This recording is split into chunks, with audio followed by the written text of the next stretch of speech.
You're watching the Kop TV, the voice of football's most famous stand.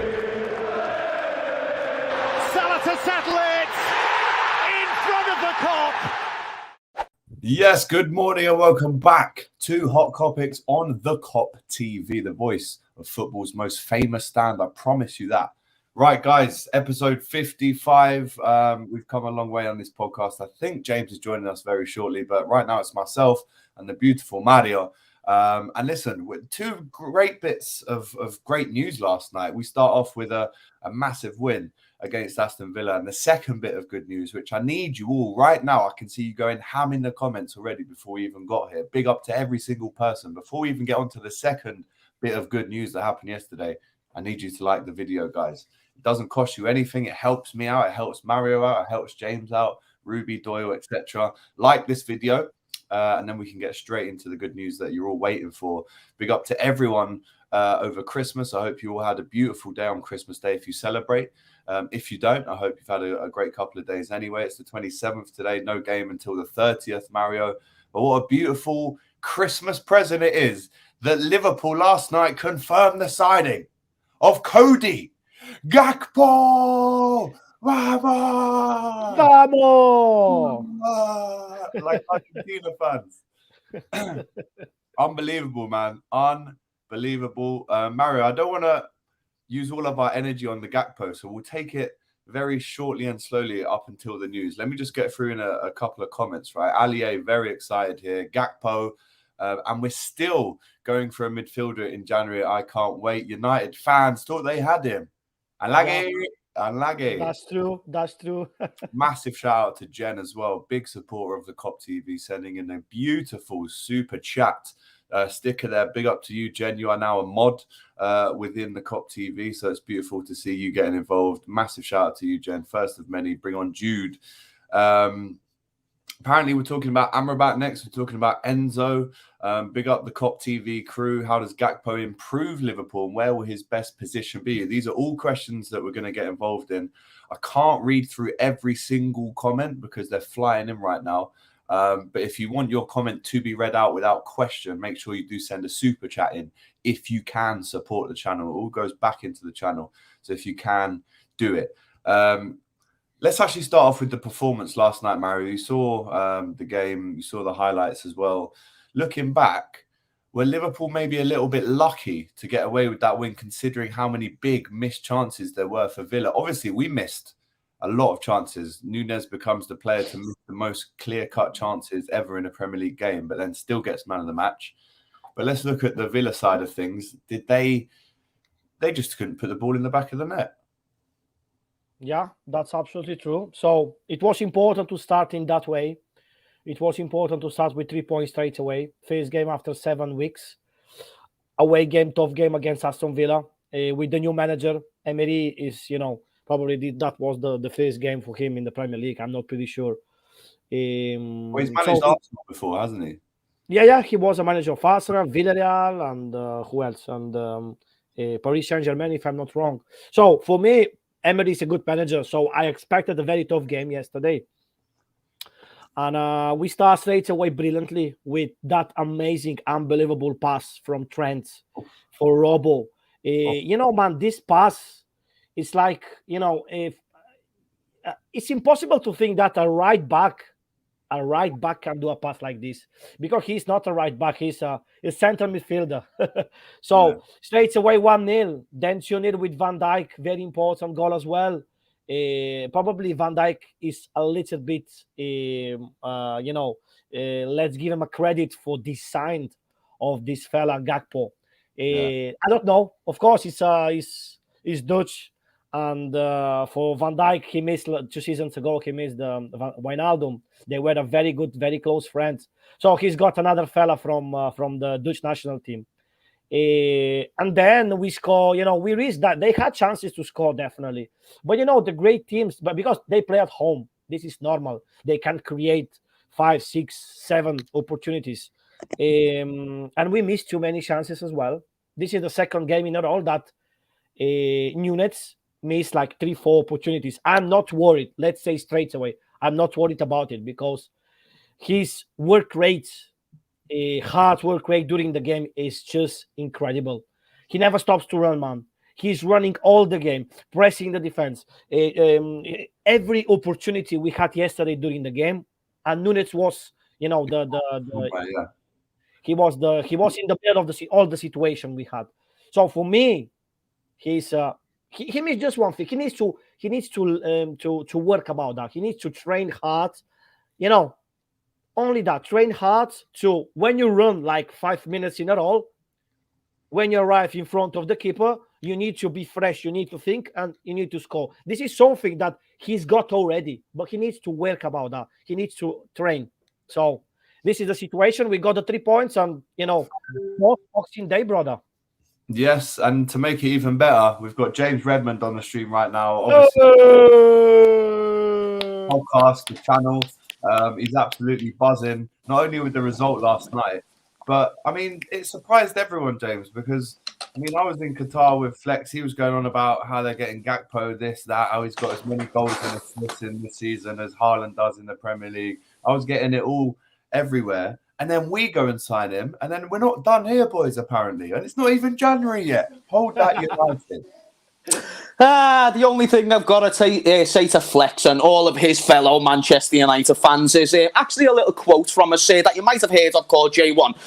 I'm taking your winger. No, brother. I'm being serious because this time we actually done it. We hijacked that motherfucker Gakpo all the way to the bank. Listen, here's the thing about Gakpo. It's a huge statement, regardless what you think about the player. Reason being, he's just had a very sensational World Cup, 3 goals in 5 games. Not to mention, with the stats that I've got in front of me on the video that I'm doing at the moment, so you guys here on the Kop TV can get the first exclusive to what I've got building up. Statistics, 55 goals and 50 assists in 159 games for PSV. Wow. 18 goals and 18 assists in 34 games this season. Not to mention he can play left wing, striker and right winger. Now, to complement that, obviously, when you look at a player, you've got to look at stats as it's a part of the game, but you've also got to look at the style of play.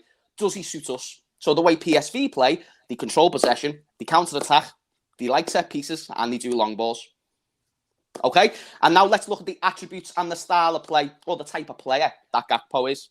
Someone who likes to cut inside, he likes to dribble, give layoffs, counter-attack, cross, he gets fouled a lot, and he has semi-decent set pieces. So let's forget the set pieces because we've got Trent and Robbo. Everything else, that is what we need in a winger for Liverpool.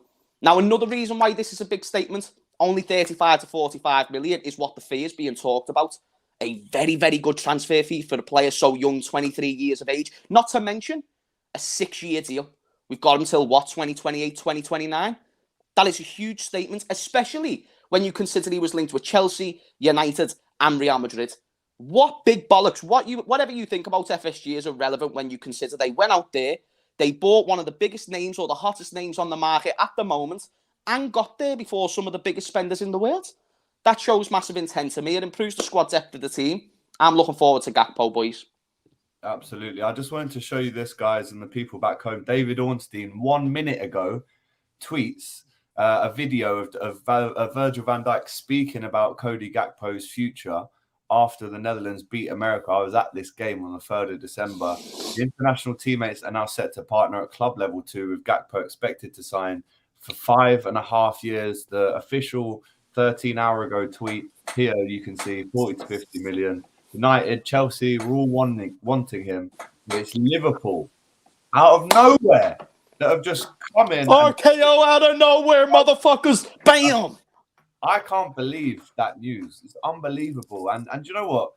We're all happy. Every Liverpool fan is over the moon right now. But like James just mentioned there, Mario, you've got to take your hat off here to FSG for actually going out, moving in silence, doing the business, and hopefully it's not finished yet. You have to give credit to the owners here. Absolutely. They doing their job. And of course, they selling Liverpool, but they want to leave from the next owners. Everything good. I mean, they care about Liverpool at the moment. This sign means a lot of us because, as we know, Luis Diaz is out till March. Same situation with Jota probably until February. So we need players. We need players like this. And Gakpo is the typical Jurgen Klopp attacking player. He loves that kind of players. He's very similar to Sadio Mane. He's very similar to Depay. He's very similar to Luis Diaz as well. He's a typical winger, right foot, who plays like Sadio Mane. You know, he loves that kind of moves and stuff like that. Hopefully, he's gonna be good like Sadio Mane for us. I hope that. I think probably 95 of the Liverpool supporters yesterday, when they knew the news about the Gakpo, we all of us went straight to YouTube to watch some highlights of his performances. And I have to say, for his age, he's the same age of Darwin Núñez, by the way, 23 years old. And, you know, he looks unbelievable on YouTube, of course. Obviously on YouTube. And if you want to catch more reaction, James put a video out last night of us announcing the signing. Well, we haven't actually announced it yet, but it's been announced slightly. And do you know what, guys? This is actually the same day that we bought Virgil van Dijk 5 years ago. Yeah, 27 December 2018. This Christmas time, I big up to Ali for directing us to Ornstein's tweet. This date, the 27th of December, you know what? I mean, it isn't January, but we can call it a January signing because it will be announced in January properly. But James, what is it about us and January signings? We've signed Suarez in January, Sturridge, Luis Diaz last year, and now Gakpo. It almost seems like we do our undercover going about our business in January and maybe not the summer. Why is that? It's all circumstantial. I'm sure if the board and the owners wanted to get the player in the summer and they really needed the player in the summer and the finances made sense, the wages made sense, the player wanted to actually join made sense, then yeah, they probably get the player in the summer. But the thing is, circumstances have arose to where we needed a winger when we brought in Luis Diaz. They probably knew about Mane wanting to leave, therefore we've got to accommodate that. Now that we also sold Minamino, Origi, a lot more of our attackers, we needed to bring in another one to accommodate them. Now, maybe in the summer, if you assess Liverpool's first 4 or 5 options on who we wanted to sign as a winger, maybe they just weren't available. Maybe Gakpo was one of them, and he weren't available at the time. So instead of going to number 5 or number 6 as the option, which, although still all right for the short term, because you've accommodated the team in the short term, might not be so good for the long term if you go with 5 or 6. But if you go with, let's say Gakpo was 2 or 3. In fact, no, for this case, let's say he was 1. If he was number 1, to hold out for an extra 3, 4, 5 months and then buy him in January makes a lot of sense to me. So probably you saw a similar reason with Luis Diaz. You probably saw a similar thing with Luis Suarez, Daniel Sturridge, these type of players. The reason why we go out big in January is because there's opportunities there to be capitalised on. These players do want to move in January when they're playing in the Dutch league or as Núñez was playing in Portugal. These are the players who are wanting to make it to the highest level of the game. These don't care about completing their seasons. They've already won leagues. They've already done these things. Gakpo has got nothing more to prove at PSV. Therefore, he was always going to leave this window. It was just about offering him that same incentive to where he goes, do you know what? I'm not going to choose Chelsea. I'm not going to choose Madrid. I'm not going to choose Man United. And do you know what? I'm not even going to wait for them to get there before Liverpool because I'm so happy with what you've put on the table for me and therefore I'm going to join your club. So first of all, from Gakpo's side of things, brilliant. But the January conversation, I do think we actually tend to have better January transfer windows opposed to better summer transfer windows. And it's because the number 1 or number 2 option on our list probably is more available when it comes to the January period, like Diaz was and like the way Gakpo was. So I think that's why we execute these signings in that time frame. Honestly, for us to actually get this one over the line out of the blue, it makes you think that this has been spoken about behind closed doors for a while. Obviously, Van Dijk would have been speaking to Gakpo during the World Cup as well. And Agent Virgil, we've got a lot of players out here. I think so. So Agent Virgil has done his work. And let's not forget, he's brought over his mate. He's had a say in bringing over his mate, who is the captain of PSV. This isn't some, kid that we're just picking up. Yeah, man. Proper. This is a proper signing, man. And this is first team football and sign. Like, this is someone who comes in, pushes Diaz, pushes Núñez, and that's what we need. We need that element of competition, something to prove. Here's a chance for Gakpo to come in our team on a long-term deal to prove that he's a fucking star. And when someone's got that incentive to be the main man, because he's not the main man at the moment, which is perfect. He's not coming in all Billy Big Bollocks. He's not coming in looking at selling and saying, I need to start over you, or Diaz saying, I need to start. Hopefully he is, though, because then that means we're going to only get a better version from him and then a better version of Luis Diaz. And this is the importance of squad depth and that. Now, I don't want to just keep going. I want to ask a question to you guys about Diogo Jota and what this means for him. Because Diogo Jota, when he came in, was obviously that short-term replacement for Firmino, or to at least push Firmino in the role that he was given. Now, bear in mind, he's a striker and he's a left winger. Is Jota's position, based on the fact he got 20-plus goals last season, which was crazy, the majority of those goals came in the first half, then he had a few issues with injuries at the end. Do you think this now means his chance of starting for Liverpool is more slim than ever? Because he's injured at the moment. We've got Núñez for striker, who is the long-term option. We've got Gakpo and Diaz at left wing, which is Jota's other preferred position. Do you think maybe he's going to be gone in the summer, or pushing for a move maybe just beyond the summer?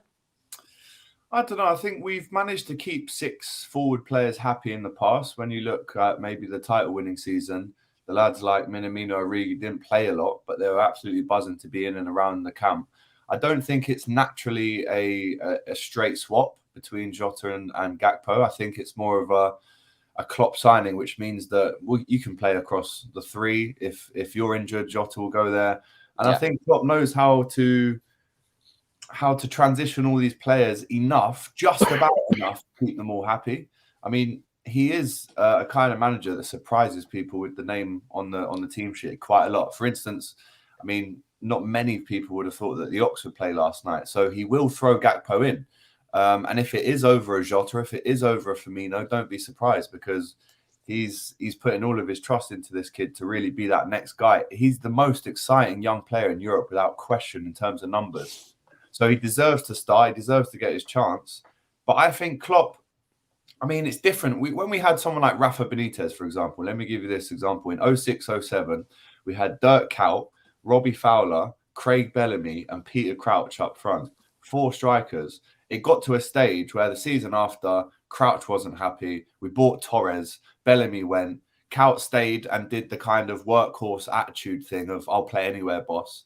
And Fowler obviously left as well. So you've seen how we've had a lot of players that we can't keep happy. But I think Klopp can keep all these happy because of the rotation. We're still in the FA Cup. He's going to get a chance there. And he's still young enough to maybe not play every single game. No, that's true. Yeah. You know, you don't have to play him in every single game. But I think it comes down to Klopp. Can you keep Gakpo, Jota, Firmino, Salah, Diaz, and Núñez happy? I think he does keep them all happy. And I think they all get enough playing time to be happy. And I think, you know, in the summer, we are going to see the Ox leave. We are going to see Keita leave. Milner probably will leave as well. So he's got to keep the midfield happy then. But I think he's done the job for forward players. All right, that's ticked off. Massive tick now. Now it's the midfield. Can we bring in... I mean, if we can bring in a midfielder in this window as well, it will have gone well beyond what all of us could... Well, I mean, in the podcast last week, we all said, including James, we all said there's no way we're buying anyone in January. So what do we know? The owners might be saying, right, this is the time where we spend the money. Forget the summer where everything's a bit more inflated. This is the time where we bring in our players and bed them in. So I think Klopp keeps them happy. I think the rotation will be there and evident to see. But I want to see him start and I want to see him score, boys. And I'm so happy. The attack that we have, mate, how about a question for you, boys? Is this the best attacking options you've seen in your lives at Liverpool Football Club in one season? No. What's better? I think probably quite a few, to be honest. I remember when a bit young for me, but Owen, like the Owen period where we had a few strikers. Heskey came in at one stage as well. Then even fast Robbie Fowler. Nah, lad. It's not though, because both Heskey and Owen are considerably better than Núñez. Salah isn't at peak Salah this season, so you can't really look at it with the same light. He's been good, but it's not peak Salah. I've seen Suarez, Sturridge, Sterling. I think that's a much better front three. If you think about it as well, when you break it down, I feel like you might be being a bit reactionary with that question, but I get the point. We've got a good attack. Just in terms of the 6 now. Last season. 6 we had last season and the year before in terms of 6 players. Probably last season. Massively disagree, but fair enough. I think Salah's start of the form last season was brilliant. Mane's second half of the season was fantastic. Diaz came in last season, so you can include him as the options last year. We had Origi, who I think isn't too far off Núñez. I think Minamino, very good squad option. In general, I think we had a really good front 6 last year. But still, it's better to have another front 6 this year instead of having a front 4 in comparison to last year's front 6. Yeah.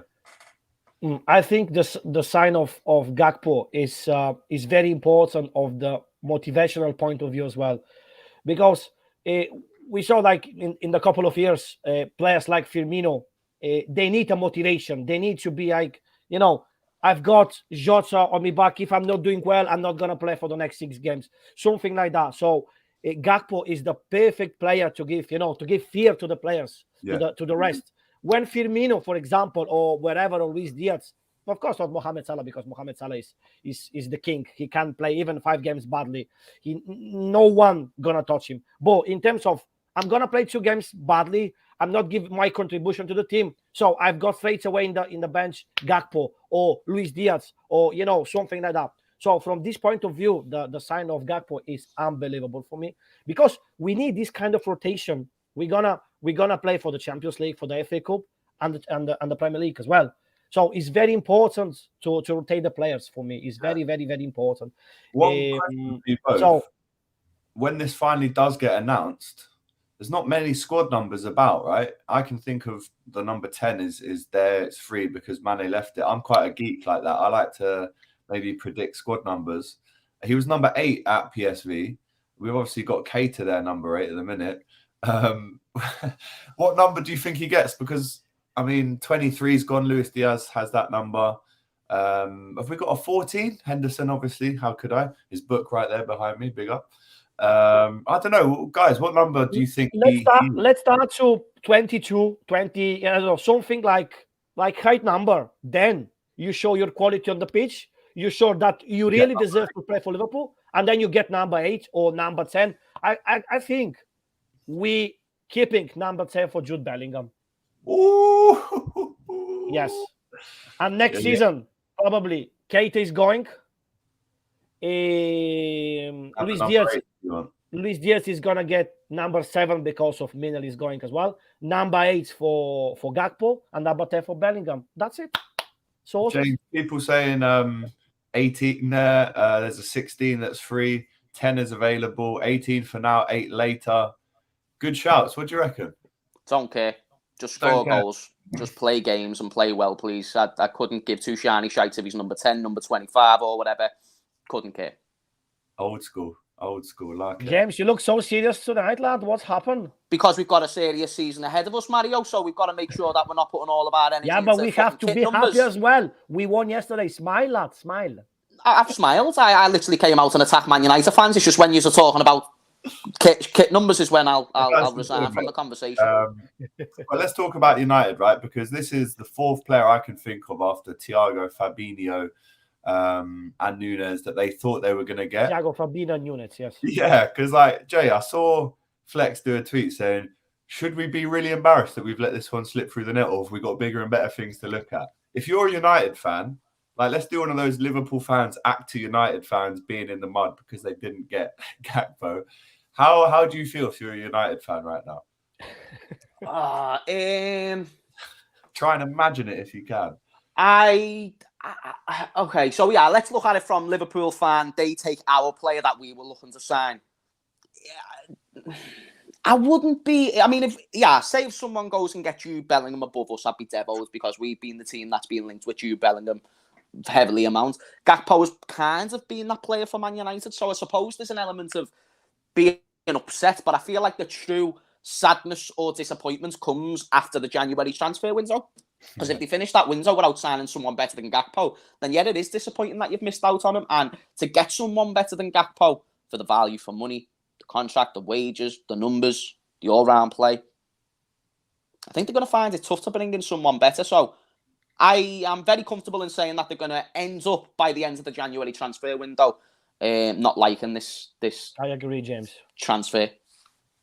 What is it with them in terms of they do this like very public flirting with the player? It's almost like tapping up. People are making highlight videos before he's even heard of the club.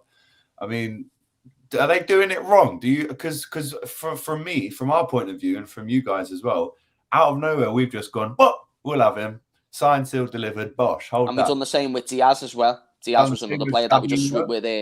Fabinho. with Spurs. Fabinho Fabinho just as well, yeah. swooped him away. Jota swooped him. No one even Yeah. knew what was going No on. one Yeah, even that was knows about overnight. Jota. You bang on. No. Oh, well, in Alex, that's a great shout. Jota as well, yeah. Yeah, 100%. It's the way we move. We just move in silence. We get the job that we need to do. It's efficiency. It's just, we hope that it happens more often. And we hope that it's more frequent instead of buying a bunch of players in a short space of time and then not buying players for 2 or 3 seasons. That's where the worry comes in from a Liverpool point of view. But in terms of a January transfer signing, like, if anyone complains about it, you just, like, you must want Neymar or Messi or something, you know what I mean? Like, be happy with this signing. This is a good one. He's good on the ball. He's got good stats. When you combine those two things together, I'm very happy. It's like the difference with Nunes is that I liked his stats. I just weren't as big of a fan of his technical ability. That's why I question the signing and still do. Gakpo's different. I think he's got both.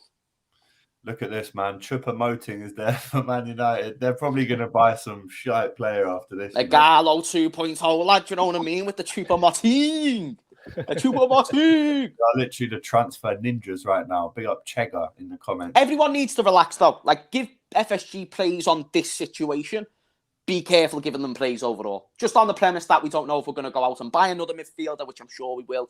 But it could get to the summer. Say we sign Amrabat in the midfield. Could get to the summer. Oh, yeah, Milner's winning the bleak test again. Here's a new contract, son. Oh, yeah, we've got Amrabat in the midfield. Now, Fabinho has a little bit of a resurgence because Fabinho's still got like 4 years left on his contract.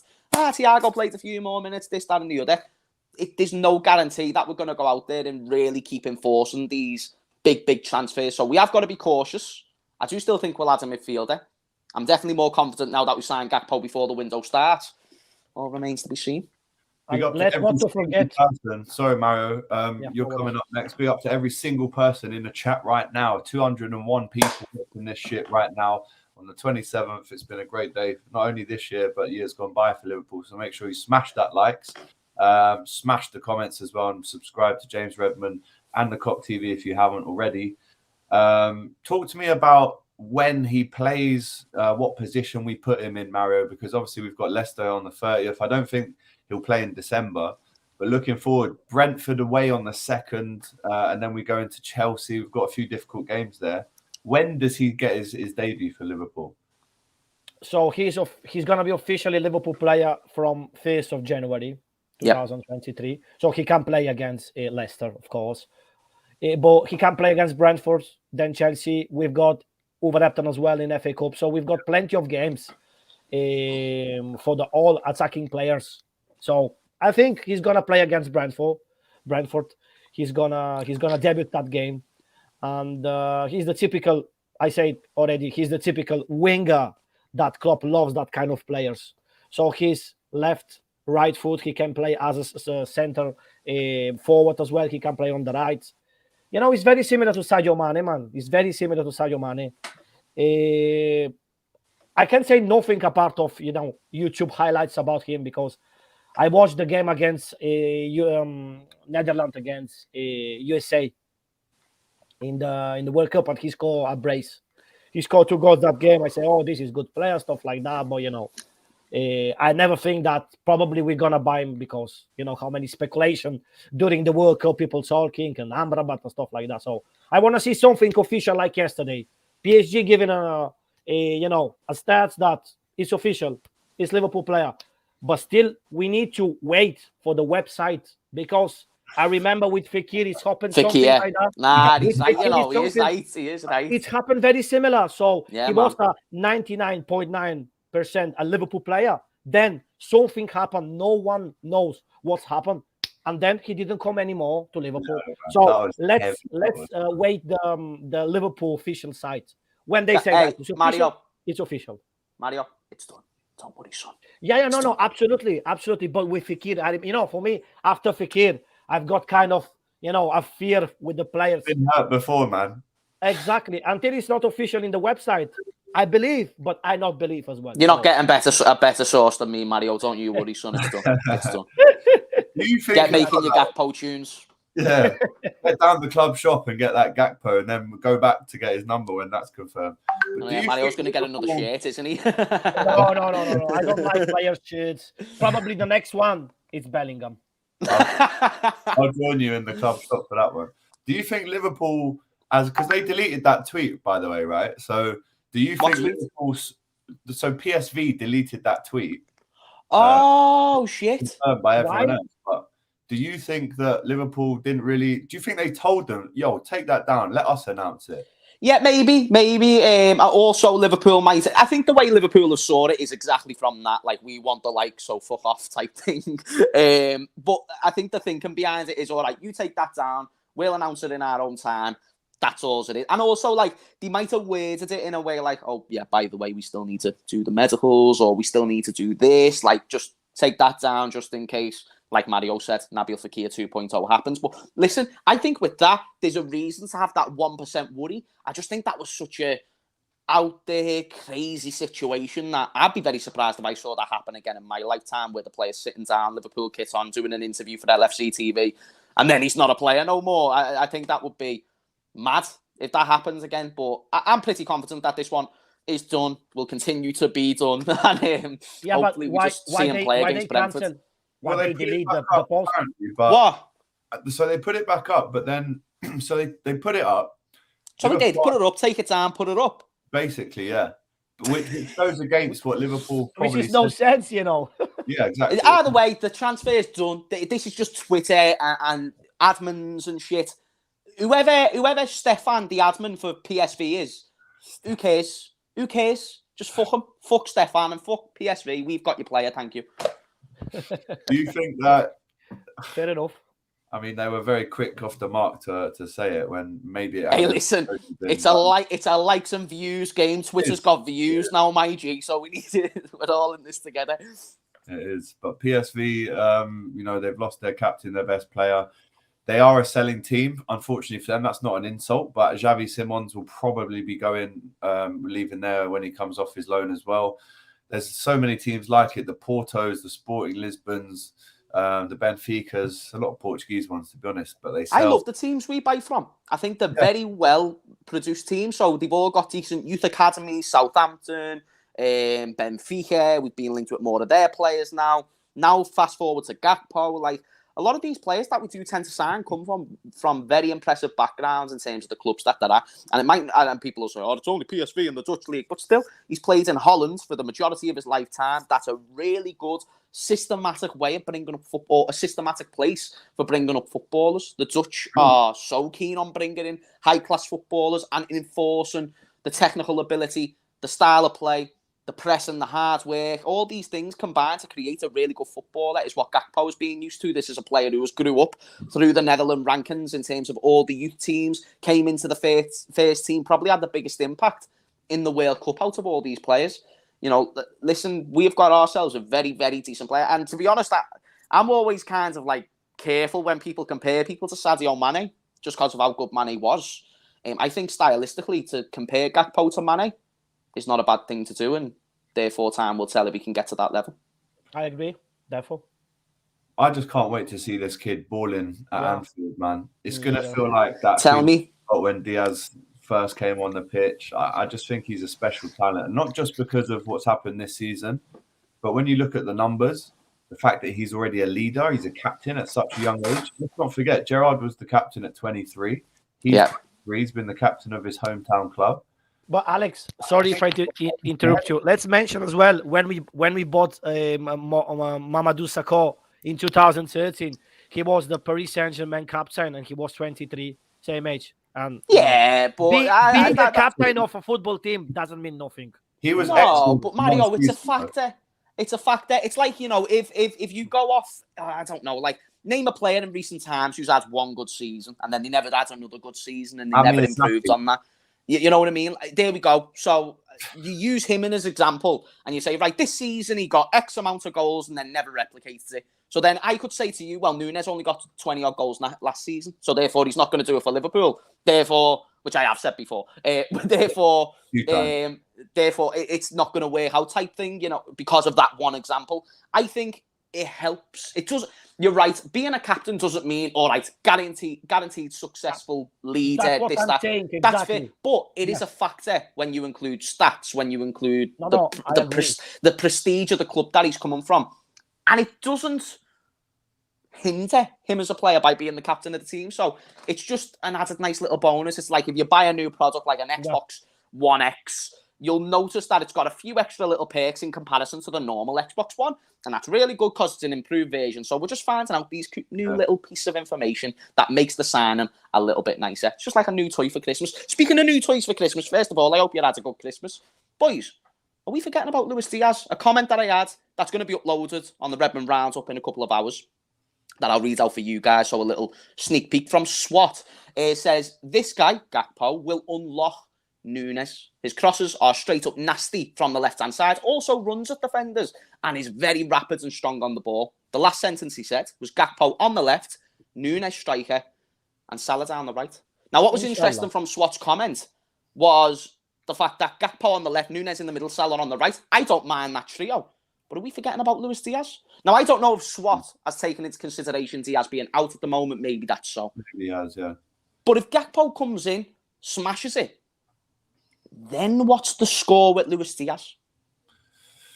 Yeah, it's a good question. The same can be applied for Jota, as we spoke about earlier. All depends on injuries, form, suspensions. I think if Diaz was fit, he starts every game for me right now. Yeah. But then if you're injured, the sad thing about being injured, one, it's not your fault. But when you're finally ready to come back from your injury, you're not guaranteed to get in the starting 11. Absolutely. So Diaz will have these things. But listen, when you play it a bit, this is what we need. This is what we've been craving, a bit of fucking competition for once. Instead of walking back into, when Owen was injured all the time, he'd walk, he could moonwalk back into the team with no issues. Now, the fact that we're even talking about this, right? The fact that we're even saying, does Diaz start now? Surely that can only be a good thing in terms of competition, healthy rivalry, and more success, more life, more blessings. Yeah, so that's what I think it brings. Competition is only a good thing. Speaking of competition, boys, last night we watched Stefan Bajcetic come off the bench. And I've been bigging him up as well, Jay. I love this kid, right? Yeah, man. Spanish-born, can play for Serbia as well, Bajcetic. He's only 17. He comes on and after 2 minutes scores a goal after some great work from Nunes, that little cutback. How impressed were you with him? How has he fared for you so far in a Liverpool shirt? And what's his future like? Because for me, this kid, from what I've seen, he's got that physical aggression. He makes fouls, which I think is a good thing for a midfielder. And he can score, and he's very good on the ball. Yeah, need to see more before to definitively say if he's going to be a success at Liverpool. But do I think he's going to be a viable asset, whether as a squad option or a player that we sell for 15 million in 2 to 3 seasons? Absolutely. This is a player with nothing but quality. He comes into the team. The reason why he's in the Liverpool Academy is because he's got that quality, comes into the team, and he looks good when he does it. I'd actually suggest that the cameos that I've seen from Bajcetic has impressed me more than what I've seen from Fabinho. And that's if you completely remove the stature that both players bring. Fabinho, league winner, Champions League winner, Bajcetic, some youth academy player. If I didn't know either of those players and looked at their season, their performances this season, I'd be like, Bajcetic is a better player than him. Because technically, he competes with Fabinho on many degrees. It's just the reading of the game, defensively. So before anyone jumps on the high horse, no, I'm not saying he's better than Fabinho. I'm just saying this season, like you said, Alex, he's impressed me. Along with many other young players, the way he came on and scored a goal. Ben Zoak, by the way. This is a player that I've been mentioning non-stop ever since his 15-minute cameo at Derby. For a player to come on against Derby County, have a 15 minutes of decent football, and for me to remember them ever since, and then also see them stand out in games ever since, it goes to show how good of a player he is, and I'm very excited with the young players that we're bringing in at the moment. So I do like Bajcetic. In fact, love Bajcetic, and I think no matter if it works out for him at Liverpool or not, I think he'll end up being or proven to be a viable asset for us. The one where I'm curious is Ben Zoak. Yeah. I love the player. And honestly, I might even go as far to say, from ball control point of view, I don't think there's anyone in the first team who's got the same ball control as him. And the confidence. By the way, Thiago and stuff like that, understand that, but Thiago. But in terms of the actual close ball control, again, though, Diaz, he's very much hitting, running after the ball. He's he pokes the ball in front of him. It's not close control where he's just, it's always attached to his feet. He's sometimes chasing the ball, same with Nunes, who's chasing the ball all the time. Zoak, he's always got the ball at his feet, like Harvey, like Thiago. Yeah. But it's at least top 2 or top 3 in the. When I thought of Thiago, I thought maybe a mad statement, but I think he's probably better than Harvey when it comes to that close ball control. So I'm excited for Doak, and he's got all the fundamentals. He made his debut, as you said, 9th of November against Derby. I was buzzing to see him. He won us a couple of corners really late on, and obviously that game went to penalties. Got fouled quite a bit. He's got fouled. He's very quick, so direct. He sent Digne to the shops last night without even touching the ball, by the way. Imagine nutmegging someone without even touching the ball. But this is what I mean, though. This footballers who have just got different technique, and this is why I say you can't just go with stats, because sometimes a player can do this. Him doing that creates opportunity. It creates threats against the opposition. This is what we need in the team. Players like Doak take chances. They take risks. And because of how good they are technically, 7 times out of 10, not a bad return, by the way, it'll pay off. The pass that he decides to make will pay off. The little thing where he runs the ball through his legs, it will pay off because he knows where the player is. He scans the pitch. He's looking both sides. These are the key fundamentals that, again, I hate to keep bringing his name up, but like Nunes doesn't have. This is the difference when you can identify really good technical players who have just got it. Arsene Wenger always says it for a reason. Technique stops after 14 or 15. The only thing you can improve is physique and decision-making. Otherwise, your technique is as good as it's going to get. Ben Doak has came from Celtic. And there's a reason why we signed him, and there's a reason why we stood out for him. And I believe we actually had to pay like quite a decent fee for the fact he was like 14 or 15 at the time.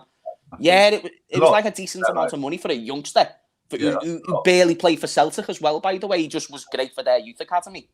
So I think he'll step up, man. No, I'm a big fan of him. Mario, you were there for his debut. Talk to me about the fact that, I mean, we need to work out if it's Doak or Doak, I think. It's Doak. Doak, yeah? I've spoke to the kid himself, and he literally said to me that it was Doak. Yeah, we'll believe that. But Mario, on Stefan Bajcetic, his dad used to play for Celta Vigo. Celta Vigo, and Thiago's dad as well. Yeah. You could see Mario last night when he scored. Thiago was next to Klopp buzzing. He was like, I can't believe it. Because their dads probably they played together with Celta Vigo. I don't know if they play.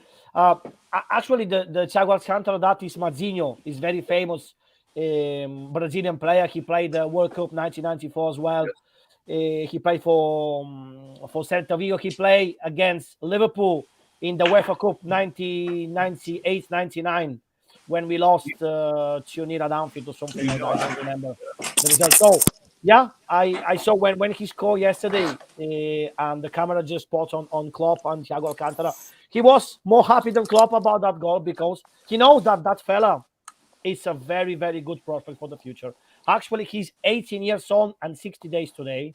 And yesterday with that 18. Goal, he became the youngest player in the Premier League who scored a goal this season. He's just 18. So his future, the future is ahead of him, you know.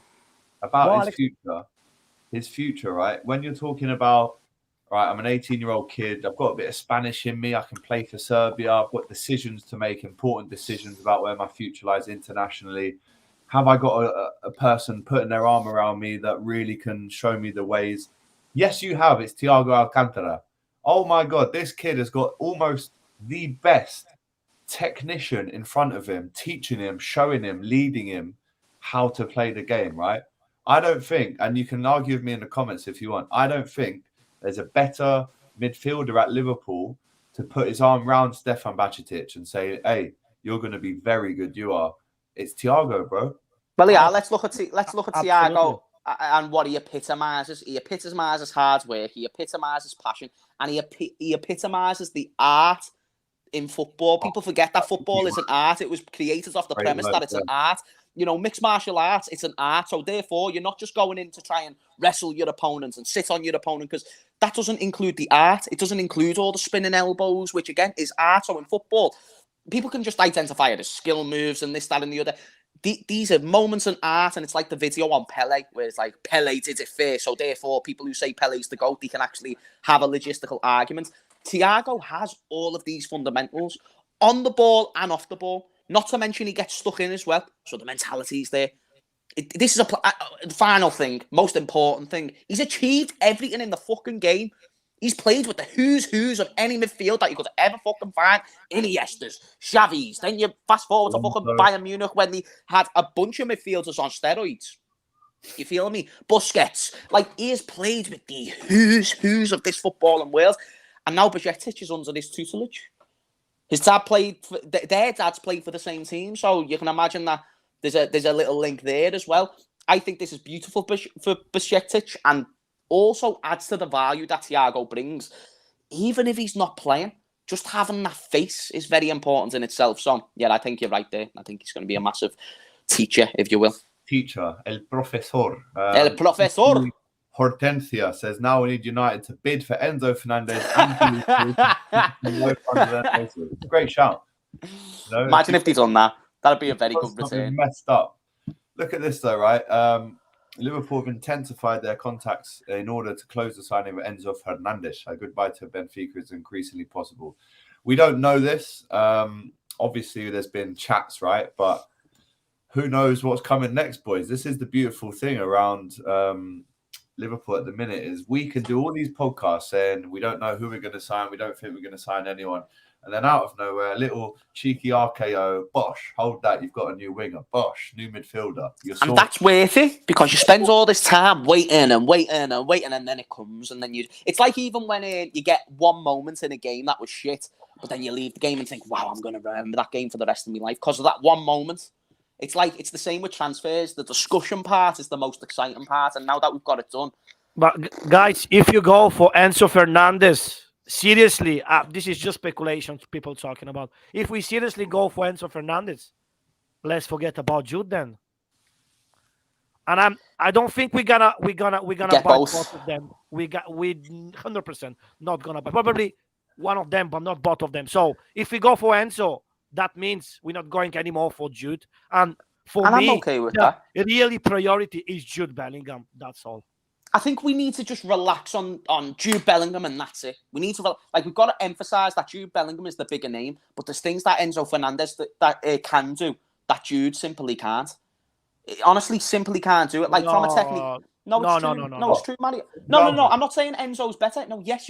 You know, yes, because Enzo Fernandez has got attributes in his game which is better than Bellingham, and same vice versa. Bellingham's more explosive, kind of like De Bruyne, Gerrard. He likes to take a shot on, good decision maker. Got those slice passes that kind of cut through midfields. But Enzo Fernandez has certainly got more precision, probably an edge in technique in these areas. Good shot, good long shots and stuff like that. Just got the young player at the tournament for Argentina. For you, technically, Enzo Fernandez is better than Jude. In aspects. If you listen to in aspects, I think he's better than Jude. From a technical standpoint, I'd still go with Jude, me personally. So would I. But Mario's saying like Jude or nothing. It's like, nah, you can't just have Jude or nothing. You've got to have other alternatives. Also, Jude would be 40 million more. Right, getting Jude isn't realistic if we get Enzo as well. We're not going to get both of them. We never was going to get both of them. But the thing 100%. Is, though, Jude Bellingham is linked with Real, Man City. Man City is selling guns and one and that. Real Madrid want to have that dream midfield for the future. The incentives there, they're winning trophies in the short term. Enzo Fernandez, on the other hand, not as in demand, still played at a good level, still is a very young age, has accomplished a lot in his career. He's a World Cup winner, for fuck's sake. And he has a great World Cup. And he has a huge influence on Argentina. But because Jude's English and he'll get more media attention, you just so happen to know more about him. Because he's English. Because Jude he shows more things than Enzo Fernandez so far. And he's 2 years... Not really. Oh, yeah. You heard about him more because he's English. No, he might have shown more. No. Wait there. Enzo Fernandez has won a World Cup. What are you on about? Yes, I agree with that. But he played just 70 games in the whole career. 70 games. And Jude Bellingham played more than 200. And he's already won a World Cup? Yeah, okay. James, Jude Bellingham is 2 years younger than Enzo Fernandez. 2 years younger. And he played nothing. 3 times more games than him in the same amount of time. So yeah. Michael Owen was younger than Ronaldo. When Michael Owen was 18, he was better than Messi, Ronaldo, and the real Ronaldo. No, Brazilian Ronaldo. No. Michael Owen was better when he was 20, 17, 18. I agree with that. Better than Brazilian. I'm not talking about I'm talking peak for peak. No. In the teenage, Owen was better than anyone. Everyone has different peaks, though, right? Yeah, but that's the point I'm leading to, Alex. Is everyone has different peaks. So we don't know if Jude is having his peak now. We don't know if Mbappe is having his peak now. There's a good chance they could have the peak in the future. But the fundamentals that Enzo Fernandez possesses, usually tends to sustain a longer form career. Same with Iniesta, Xavi, Busquets, Thiago. He's that similar type of player. Jude Bellingham's on the Frank Lampard, Steven Gerrard, De Bruyne type player where he's more explosive. He's trying to cut through the midfield with those quick passes, decent decision making. Not bad technically, by the way. Just That's not what we need, as bro. good in That's areas what as we Enzo need. Fernandez. That's what But we need.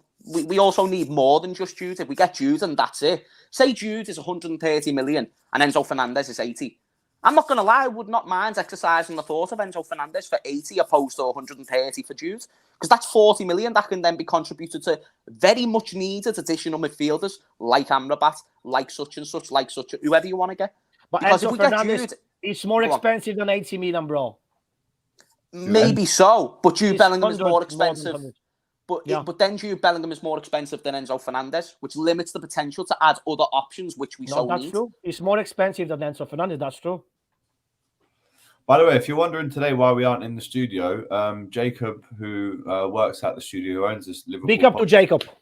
Big up to him. He's having a day off. It's Christmas, you know what I mean? So he didn't really fancy opening up the studio today, but we'll be back in there next week. Don't worry about that. For episode 56. Just quickly before we leave, guys, I want to talk about Leicester on the 30th, in 3 days from now. Obviously, quick turnaround with these games. I don't know if you guys saw Match of the Day last night, but Leicester were awful. They lost 3-0 at home. And it looks like Rodgers really has squeezed as much as he can out of this Leicester team. Maddison was on the bench. He'll probably, I don't know why. I mean, he literally didn't play 1 millisecond at the World Cup. So he should have played, if I'm honest. But back at Anfield. Now, let's not forget, guys, we had Leicester this time last year at Anfield. It was very tetchy between the fans. They were singing Feed the Scousers, etc., etc. There's a little bit of a rivalry now, I feel, with Leicester, Jay. I mean, for example, last year, I said Leicester fans are a disgrace. Got like 90k views. So a disgrace. But, yeah. Something. I mean, obviously, we need to win it. It's at home, last game before 2023. But fuck Leicester, man. That's what I'm. We've got a bunch of people who don't like us. It's what happens when you're at the, when you're the cream of the crop, if you will. Everyone's always looking to the top and always aiming to be there or be around there. And listen, Leicester have the one Premier League. We have one Premier League. I suppose that's where they can talk to us about and whatever. But everything else is they're not that big of a football club. I think the fans are fairly average, hence why they need those clapping things. And yet I think the club's gone nothing but downhill in terms of decision making and whatever have you. I know they've had a few tough experiences in the past as well, which is devastating. But the fans definitely didn't represent themselves well in good light when they came to Anfield, and then Thiago Jota just went and stuck one up their arse. So buzzing about that.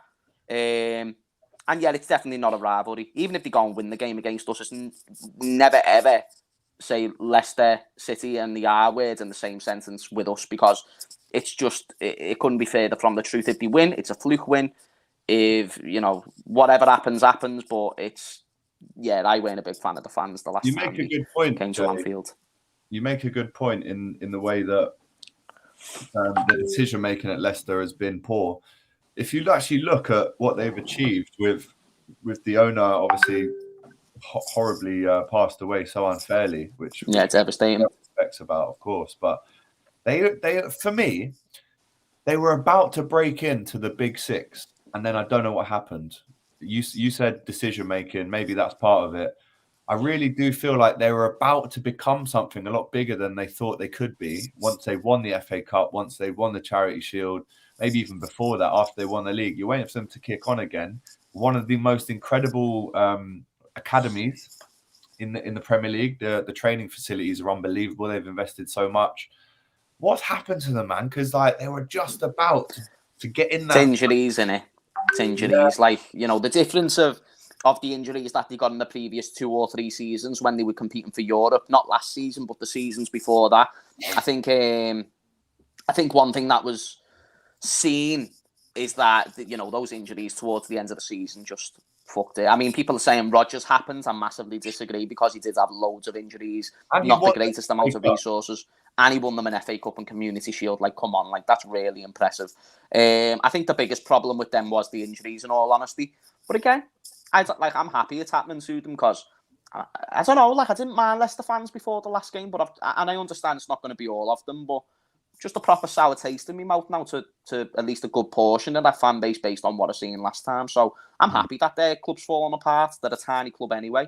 They are a tiny club. Like, they've won a Premier League. Well done. With shit supporters. Tiny club with the shit supporters, let's say that. Tiny club with shit supporters. No, I think Mario's bang on. And how often do me and Mario agree on these shows? You know what I mean? Me and Mario are simultaneous here. No, I do. And I understand Leicester fans are going to look at this and think it's salty. Like, listen, mate, I'm just telling you how I feel about you. If you want to interpret that as saltiness, then go for it. What it is, exactly. Couldn't give two shiny shites about Leicester. Probably get relegated soon. The thing is, no one expected they can win the league 2015-16. Yeah. So nothing happened. Just the reality. It's funny. Hey, Mario, and you know what the funniest part is? Is that everyone knew once they won the league, they weren't going to ever win the league again. So that's absolutely, of course, of course. Speaking of relegation, another team in the bottom three, Everton. Everton.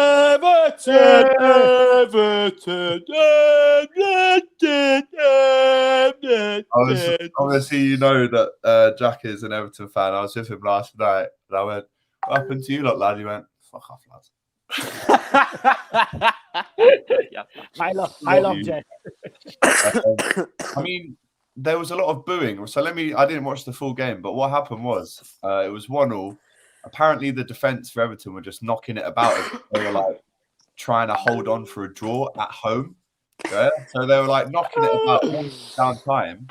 Then they got booed to fuck by their own fans. And then that booing led to anxious play. And then that anxious play led to them conceding a goal in the last second of the game. I mean, a quick word for our neighbours over the Christmas period, boys. 'Tis the season, love and understanding. Merry Christmas, Everton. Let's start with man is scoring. All around. No, wait there. Mario, one sec. No, Mario, one sec. We're going to start with Gakpo. So instead of Mane, we're going to say Gakpo. All right, Gakpo scoring. Gakpo scoring. All around us. Kopics singing. Having fun. It's the season. Love and understanding. Leicester City fans. Merry Christmas. Everton. Championship. Also, just on a little, I'll get the video up to show you in the group, but there was a video of some lads who basically got into the Everton stadium on the actual construction site and were just taking the piss, basically. Like, you can just walk in, bro. You can go down the dock. Nah, you can. It's like, you don't even live that far away from it, Jay. You could just get down to walk rhubarb or something. Hey, listen, lads, my house is getting done up in a couple of weeks. I don't know how available the toilet's going to be, so it's nice to know that we've got 15 minutes around the corner. Oh, man. Big up to Honesty for another super chat. Massive shout out to you. She says, a bit of a topic. Why is Maddison still at Leicester? He deserves better. If it was me, I would trade Maddison for Keita. I really rate him. Let's go back to last year when he scored an absolute screamer. And then he was talking about us. Yeah, on Instagram, he goes, brilliant to score a goal. And I quote, the best stadium in the country. Yes. Leicester fans were fuming at that, by the way. They were rattled. But she makes a good point. Or he, Honesty or Tensia, whatever you are. Big up. James Maddison, why is he still at Leicester? That's a good shout, actually. Because he's a pussy, old bruv. Nah, I'm messing. I don't know. It could be because his agent signs a long-term contract that he shouldn't have signed. It could be that Leicester are just stingy bastards. And it might just be a bit of everything. The reason why he's still there is because Leicester don't want to sell. They've let go of a lot of their biggest assets in recent years. They're probably hoping by the time Maddison leaves, it's going to be off the back of a resurgence season where they finish 7th or 6th and Maddison has a great year. So now, even though he's got 2 years left on his contract, we can sell him for 50 million and still make that little bit of profit. Maybe that's the way they're looking at it. I don't think it's going to go that way. I think it's very much going to end in Maddison probably going towards another team in the top 10 or top 6 around there. I think he's good enough to play in the top 6. It's just you don't want that Dele Alli thing to happen. Yeah. And when I say Dele Alli thing, I don't mean a player who loses his way. I just mean maybe you've joined the wrong club at the wrong time. You've got the wrong manager. There's loads of combinations that come into football which determine the success of a player or not. But I think the best move for James Maddison, completely aside whether I would do it or not, would be getting a move to Liverpool. I do think that if he comes to Liverpool, would be the not only the resurgence of his career, but really the true start. I think it'd be the true start of his career on how people remember James Maddison. That is a massive shout, Jay. You want Maddison at Liverpool? I wouldn't hate it. I really in a 3 in the midfield. Wouldn't hate it. Wouldn't hate it. If it happens, I certainly would, because he's different to everything that we've got in the midfield. It wouldn't be my number one. But best believe, if I saw tomorrow announced on Liverpool official Twitter, or maybe on the first or whatever, or maybe Leicester's official Twitter, James Maddison's leaving the club to go to Liverpool, believe me, I'm getting excited about that for sure. We'll go Newcastle as well. They've just won again yesterday. They're second in the league now, guys, Newcastle, right? And we're playing Fair play to them. Hey, and by the way, shout out to Fabio Carvalho, who made them look like a fucking average shit of a team. You get what I'm saying? Yeah, Matty Renton's forgiven me for that. Matty Renton. You're absolutely disgraceful, mate. I can't believe it. It's all right, mate. Just enjoy your fucking second place, will ya? Fucking hell. Shut up, you son. Couple more comments before we go. Ross saying he saw that same video on TikTok of the guy sneaking into... What is the Everton Stadium called, by the way? I mean... Bramley Jock Stadium. They're defo selling that to Home Bargain Stadium. Or maybe Lonsdale Stadium as well. Lonsdale Stadium. Everlast. You're taking it. Guys, imagine the stadium will be ready for the championship season for them. And do you know what? They're right. It will be the best round in the championship. New stadium, new league, new start. It's like, you know, when people make their bed, you know, when people get new sheets, they're like, new sheets, new me. New dream, you know that. Shut up, you bunch of helmets. Massive helmets. This one is good, right? Poison Road, big up to you. I'm sure I've missed the Gakpo talk, but are we not concerned that we have no right wing cover? It's Bendo. It's Bendo. Are you saying Ben Doak is good enough? Because I think so as well, but I just didn't want to say it. I'll say it, bro. I'm there. I'm with you. Don't worry. I'm with you. I'm with that. Fucking Rodgers to be sacked at Anfield again. This could happen. Bear in mind, just to go back to the right winger thing, we've also got Harvey Elliott just as an option. Just as an option, boys. You know what I mean? Like, come on. Come on.